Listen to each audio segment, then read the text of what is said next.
This is Living the RV Dream, episode 389 for Friday, August 21st, 2026. I'm riding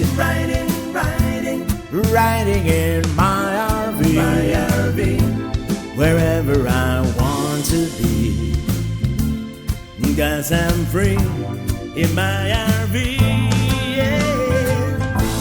Hello, happy campers! Hello, fellow Pelican heads and happy travelers around the world, full-timers, part-timers, boondockers, van dwellers, weekend warriors, coolie builders, overlanders, travelers in general. Welcome to the show. I am your host, Robert Morales, Traveling Robert, clogging the tubes pretty much everywhere on the internet. And I think we've got a pretty good show for you guys. First of all, I have an announcement to make. We have a date. We have a date for the official meetup at the Hershey RV Show, America's largest RV show. And, of course, we're going to have the unofficial meetup on the Thursday of the show, right? As we usually do. And I'm trying to look at my calendar here, and I lost the Hershey Show now. Of course, Thursday, the 17th, we're probably going to have, I'm going to happen to be at Trugs at probably 5-6 p.m., and we can hang out. But the official meet and greet at the Hershey is going to be inside the giant center this time around.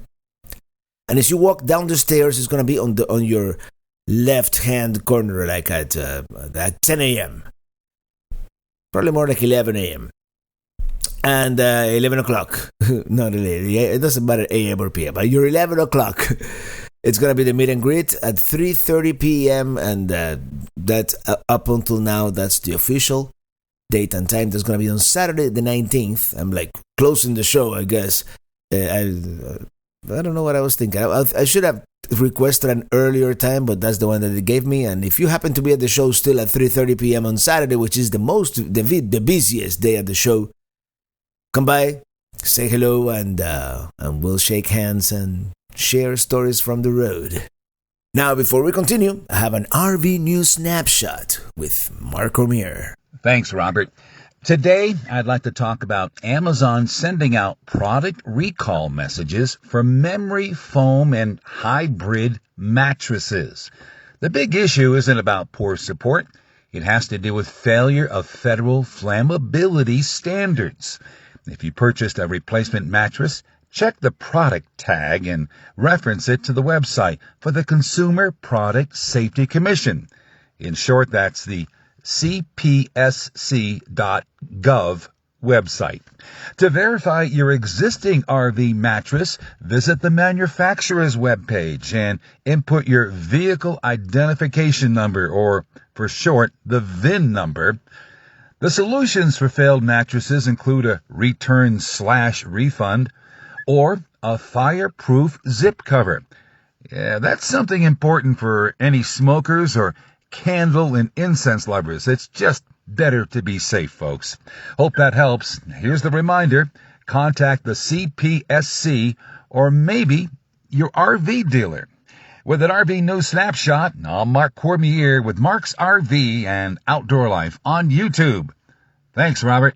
Thank you, Mark, for that report and for actually a public service announcement. Very important. Imagine, of all the things that could go up in flames in your RV, your mattress is another one of them.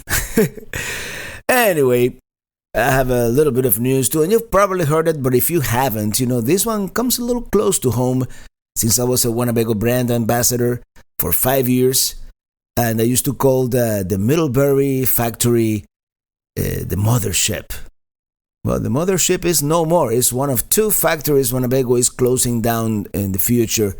They're going to consolidate all the travel trailer manufacturing at their Grand Design facility, which is not that far away from Middlebury. It's actually closer to Elkhart. It's right as you pass the Michigan border. It's right there on the Indiana side. Well, I guess, efficiency is important, and they got to make those numbers. And according to everything that I've read in the RV industry news, the news are not good.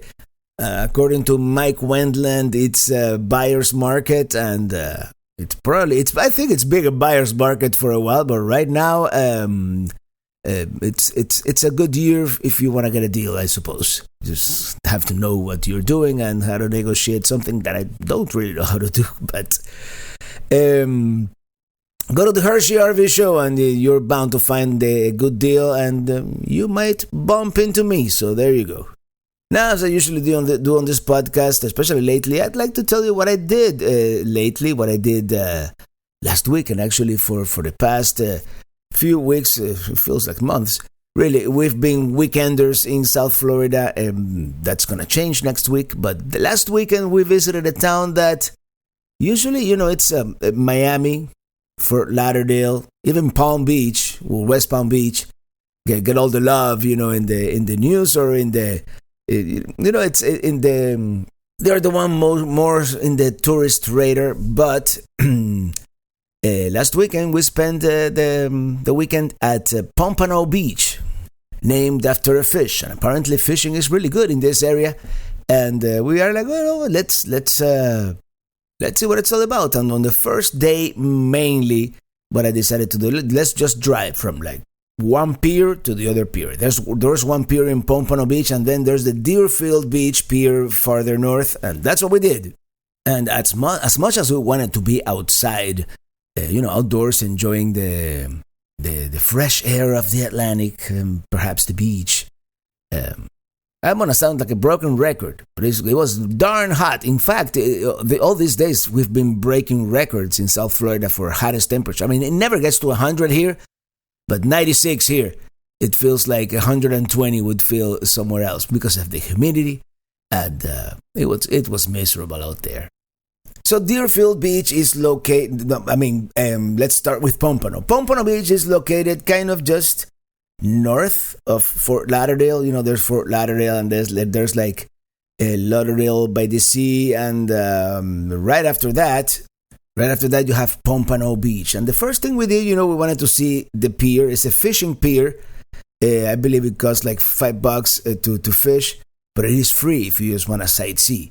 So you go up there, and the end of the pier. I mean, you have to like fly a drone or see it on Google satellite view to realize it. But the end of the pier is the head of a pompano of a fish, basically. It's nice, great views, and I was really on this first day of the exploration. We were gonna do like 2 days, right? I wanted to scout the beach, see which was like the best beach to go and actually, go in the water. It is hot, right? But in these parts, we have like the worst. I mean, the worst Sagrasso, seaweed infestation like I've never seen before. I mean, in the Florida Keys was pretty bad too. But this was like, I don't know. And there were people in the water. I don't know. It wouldn't be pleasant. There was like an area, I want to say at least 10 to 20 feet of sand completely covered in these dead plants, and it smells bad, and it's like, and then on the water, on the surf right there by the coast, the water is full of these brown seaweeds that look like, I don't want to say it, just imagine. So out of the bat, swimming in the ocean was out of the question. So we said, okay, let's scratch that idea. Let's just sightsee. Let's see what's around. And here in this area by the pier, there's a wide sidewalk that you can walk around. They have several restaurants right there by the pier. There was Lucky Fish, looked really nice. They had a guy playing the saxophone, but it was kind of outdoors. We thought about it. Maybe, we still have this coming weekend in Pompano Beach, so maybe we'll stop by there. Oceanic seemed like another restaurant that felt like a little more high-end. Same with another one called the Beach House. And but this area is called the Fishing Family, the Fisher Family Pier. And it's very nice, especially if it wasn't so hot. So what we said was so hot that, you know what, it's time for a refreshing IPA, and we were kind of hungry. And they have a brewery right there on Atlantic Boulevard, which is like 2 blocks south of the pier, called 26 Degree Brewing Company. And that was actually very nice. And the food was good. Illy had the fish. Well, Illy had the fish and chips. It wasn't that great. It was mostly batter, to be honest. My chicken sandwich was excellent.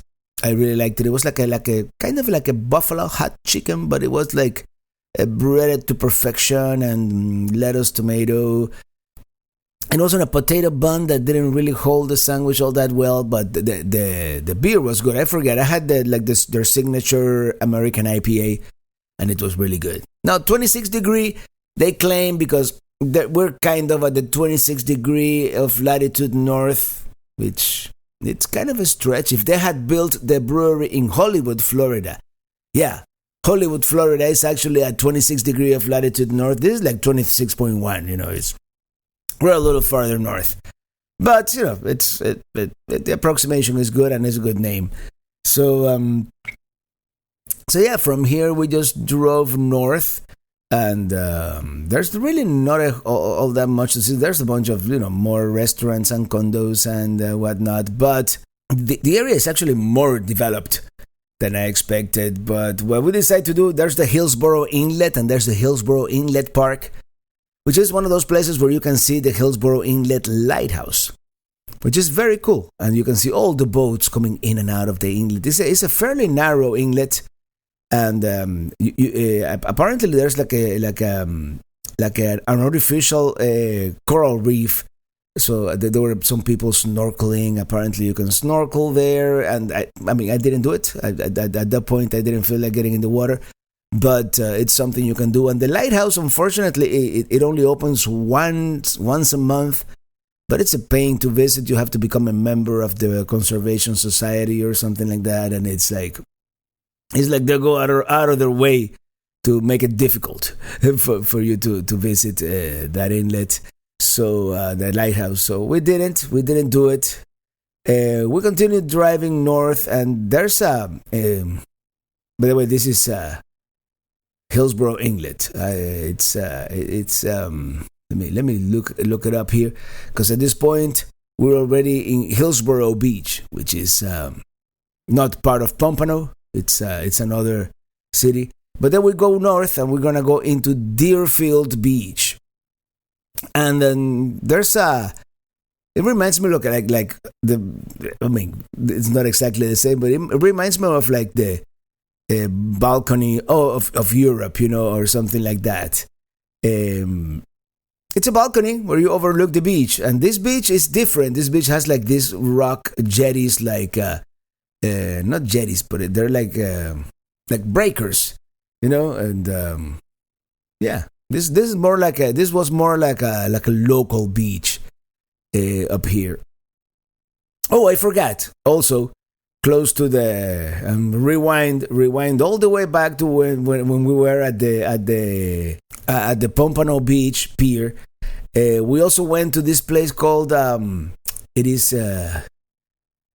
the Jellyfish Museum, which kind of reminded me of that part of the Monterey Bay Aquarium that has all the jellyfish, and they have all kinds of jellyfish species. I mean, it's really cool. When we went, it was a little crowded, and you had to like take turns to see all these fish tanks with all these very cool, very different types of jellyfish. And you don't realize the variety, and how can something like that be alive, and swimming? And it's like there are so many strange and interesting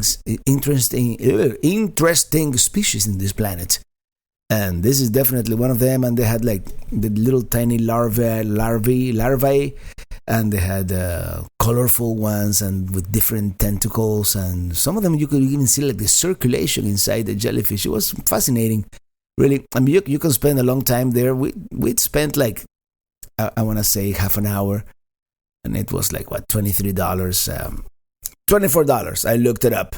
And one more thing, that another detail that I wanted to tell you about the Pompano Beach area. There's no free parking anywhere, even at the Jellyfish Museum. Well, they do validate it, but it's a paid parking if you want to park there and go somewhere else. So everything is around $4.50 an hour or something like that. Because I did go to the Atlantic Boulevard bridge, I parked by a restaurant that is supposed to be very nice, the Foundry, and I just paid for like 15 minutes and walked over the bridge and crossed the street and walked back over and took some pictures of the intracoastal, which came out really good. Well, we left off at that balcony on Deerfield Beach. That was very cool. Where, just for people watching, ocean watching. There was a guy with one of those paragliders that has a motor. I forget what it's called. Well, I looked it up. Paramotor or motor the paraglider. Okay. That was really cool. That was something that I would love to do. That sounds like so cool, but I'm sure you have to get like an FAA license and whatnot. Then we continued north, and this area was very busy. The first parking lot that we wanted to park was like $20 a flat rate, and I'm like, yeah, no. But then we parked on Ocean Way, it's called. And this is another very nice beach area. Of course, not during this Sargasso infestation, but that's the Deerfield Beach International Fishing Pier. This one you have to pay even if you're not gonna fish, just for sightseeing. I think it was like $2 and then $4 to fish. But we said, might as well. We walked all the way to the end of the pier, and it's pretty cool because you look south and you can see the lighthouse in the distance, and this whole area I really liked. This is an area that at some point we're gonna explore again. Maybe this weekend, maybe this coming week. We saw most of the things that we wanted to see in the area, but I would like to come and like to swim at the beach and all that because it seems nice. Now, the next day in the morning, we did something that it's beyond my comfort zone because I'm afraid of. I have this phobia. I'm afraid of like all flying insects or birds or even butterflies. So we went to this place called Butterfly World, and the first room, the good thing is that they don't land on you, but you see all these butterflies. I mean, it's beautiful. It's a beautiful tropical. There's no air conditioner, by the way, so it was incredibly hot. It was like 10 a.m., but it's still. I was like, oh my gosh, guys have no idea. We were sweating profusely everywhere. But in hindsight, the butterflies weren't that bad, beautifully, and all kinds of different butterflies of different colors, but they were like really active. Very few of them. I mean, it was so hard to photograph, but because they wouldn't stay put, they wouldn't land on any flower or anything like that. They was fluttering around everywhere, and the only ones that they had some bananas that I guess butterflies like to eat banana. Like a monkey, I don't know, but they had some bananas, and then some had some flies right there, resting on the bananas. So I took some nice video of that.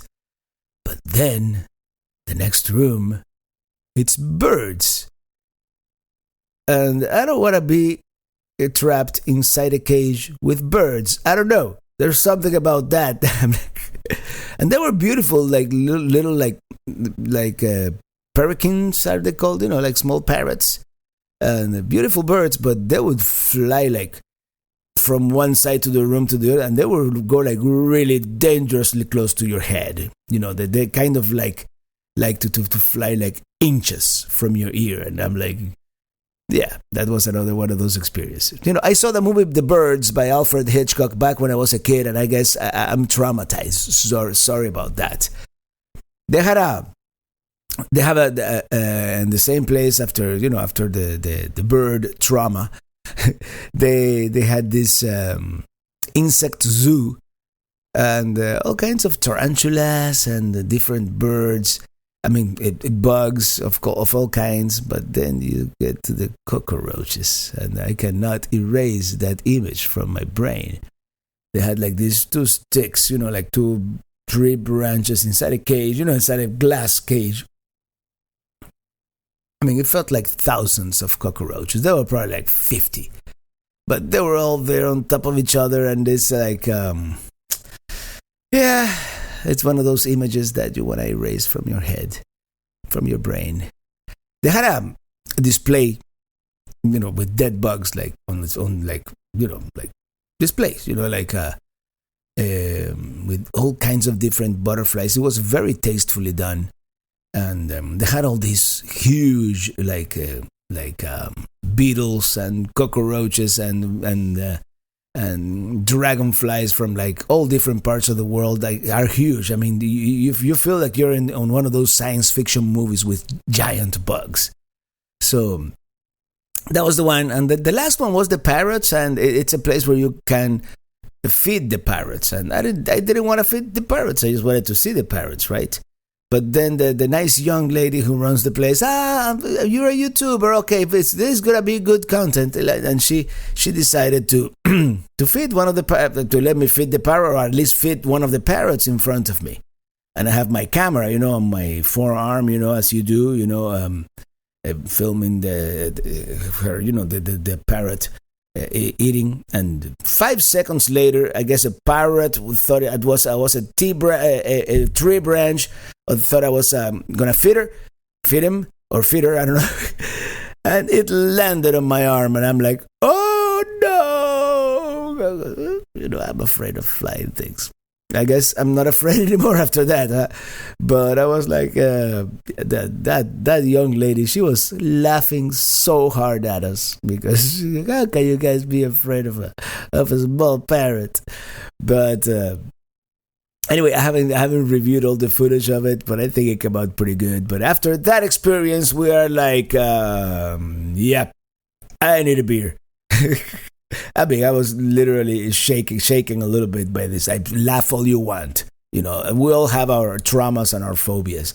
And there's Pompano Beach Brewing Company right there, very close. So I'm like, let's just have a light IPA, the lightest they have, 5% alcohol, whatnot.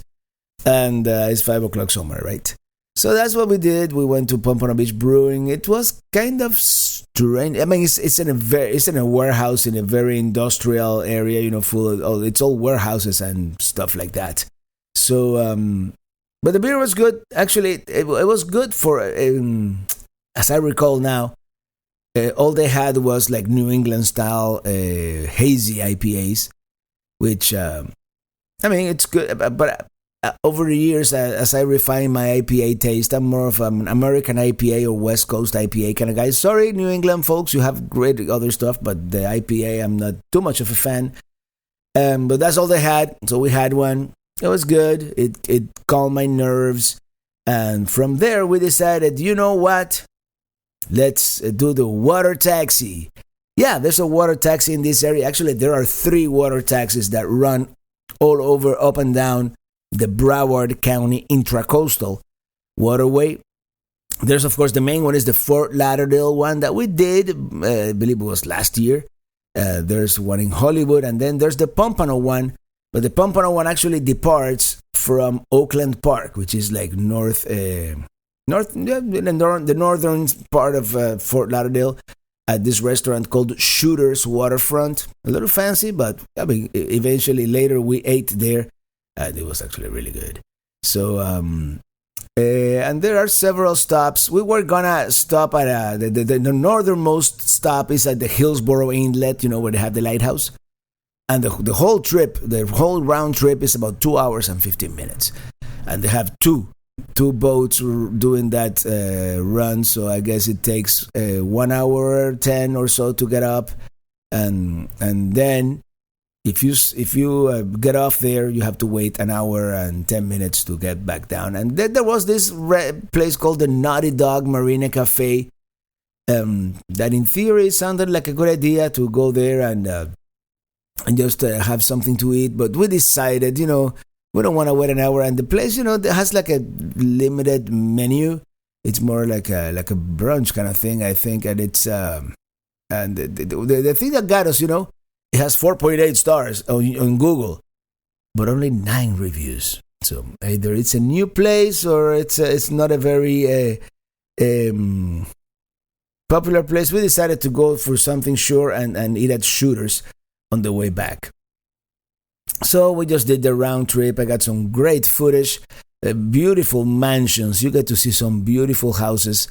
And this whole area is like it's like a Venice, It's old. Like pretend that the intracoastal waterway is like the Grand Canal, and then you have all these small canals, and houses, very nice houses on all these canals, and all this is technically waterfront property.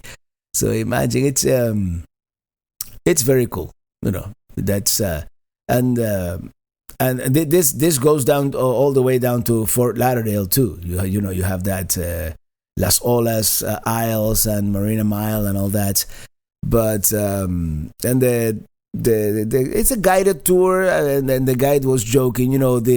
These people who live here are like working millionaires. Like the guys down in Fort Lauderdale. The guys here are working millionaires. They own companies. The guys down in Fort Lauderdale, they own corporations. So it's a whole different type of money. I wonder what he would say about like Gables by the Sea in Miami or something like that. But I digress. It was a good experience, the water taxi. It's a good a ride on the water is always a good thing. And we ended up eating at Shooters Waterfront. That's where we parked. It was like $4 an hour, was it? Something like that. We paid for 4 hours. And it was a pricey meal, but we went all out. We had appetizer. We had everything was excellent. We had appetizer. We had the lobster rolls, very pricey lobster rolls. They were like $28. Yeah, but considering where you are and the quality of it was huge. It was like really, really good lobster roll. And we had a little bit of champagne because why not, as you do. And that was our day. And that was our weekend in the Pompano Beach area. We did it. There are more things to do in the area, of course. But I thought that was enough to get a taste of the areas. And believe it or not, we've been South Florida residents for 28 plus years or so. And I forget. Yeah, it's going to be 28 in December for me. Ely has been here like 30. And we had never been to Pompano. Yeah, believe it or not. We've been to Fort Lauderdale. And even just north of Pompano, you have Boca Raton, which is another beautiful area. And Delray Beach, which I also love. And we're going to get back there, but eventually. But Pompano, yeah, I recommend it if you want to spend a weekend. And hopefully when you go, all this seaweed will be gone. Because that was the one thing that put a damper on things. It's summer, the Atlantic is warm. I wanted to take a dip in the water and... yeah, that didn't work out. Now, as far as the future, and I was telling you that we've been weekenders in South Florida for months now, but that's about to change because we're going to the Hershey RV show, which is taking place roughly in about a month, right? When it let me look at my calendar here because I'm really bad with dates. America's largest RV show from September 16th through the 20th, so we're less than a month away. And I could make it up there driving nonstop in 2 days. 3 with a little more leisure. But I don't want to do that. We're going to take our time. And we're going to do several things that I want to see. Like, for example, next week we're going to Silver Spring State Park. We've never been there. And that they have like the oldest glass bottom boat tour in Florida. Apparently they invented the glass bottom boat tour. And we may or may not do, we probably will, one of those, they have transparent canoes or kayaks, transparent kayaks that you can rent as well. Seems like an interesting idea. I even bought a chest mount for the GoPro and a hat mount just in case the chest mount doesn't work out. So we can document the journey. And then we're going to Destin to camping on the Gulf, that very expensive RV resort that you can park your RV right on the sand there by the water. And it's been 12 years. Can you believe it's been 12 years since we were there? So I'm like, you know what? And I looked at the webcams and the report, and the seaweed is supposed to be like very light. So that's a good thing. And as you know, to me, Destin is the best beaches north of the Caribbean. And this is going to be like the third installment and final installment of very high-end waterfront camping. My blue water video, you guys liked it a lot. It did very well on YouTube, over 100,000 views already. I'm expecting good things about my Key West series that starts this Friday. And I did the disclaimer on the series, but parental advisory, some imagery in the video may offend some people. Some of it may be age inappropriate. It is Key West. And the only way to properly portray Key West as it is that I'm gonna show everything. I'm not gonna censor my video in that sense. So take that with that grain of salt and parental advisory advice, like they say in the movies. And then the third installment of awesome waterfront camping. It's gonna be camp on the camp. It used to be called Camp Golf. Now it's called Camping on the Golf. Then we're going to spend a couple of days at, probably one full day at Pelicamp. I need to mow the lawn. It's like 3 feet tall already, the grass, and probably some of it is, what do you call that nasty stuff? Sandburrs, or sand spurs, as some people call them. From there, we're going to go up Georgia, maybe buy some peanuts, buy some pecans, buy some sausages along the way. We're going to spend the night with a family in north of Atlanta. And then, our friend and longtime executive producer, Brandon, has been recommending Black Rock Mountain State Park since 2019, 2020. So it's been many years, and we're finally going to spend some time there. And there's some hiking trails and whatnot.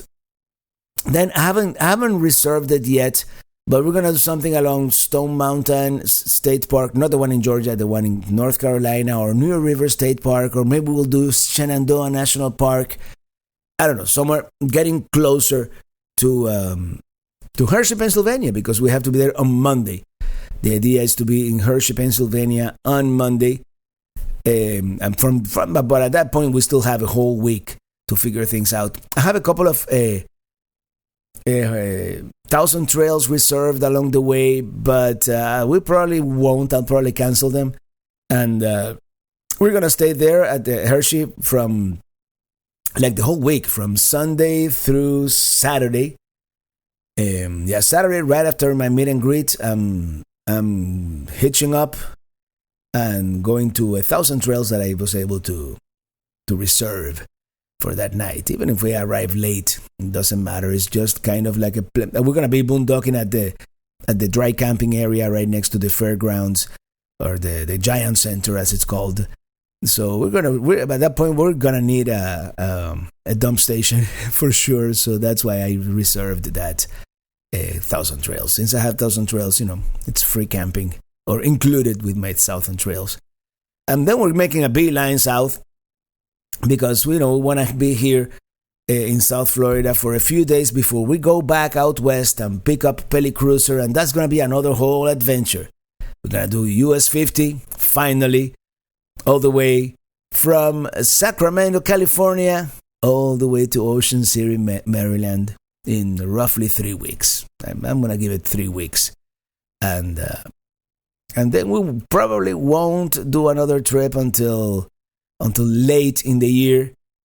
We want to do Arizona. There are several events in Arizona, of course, the Quartzsite RV show, but there are many things going on. So we want to take Pelicamper out west.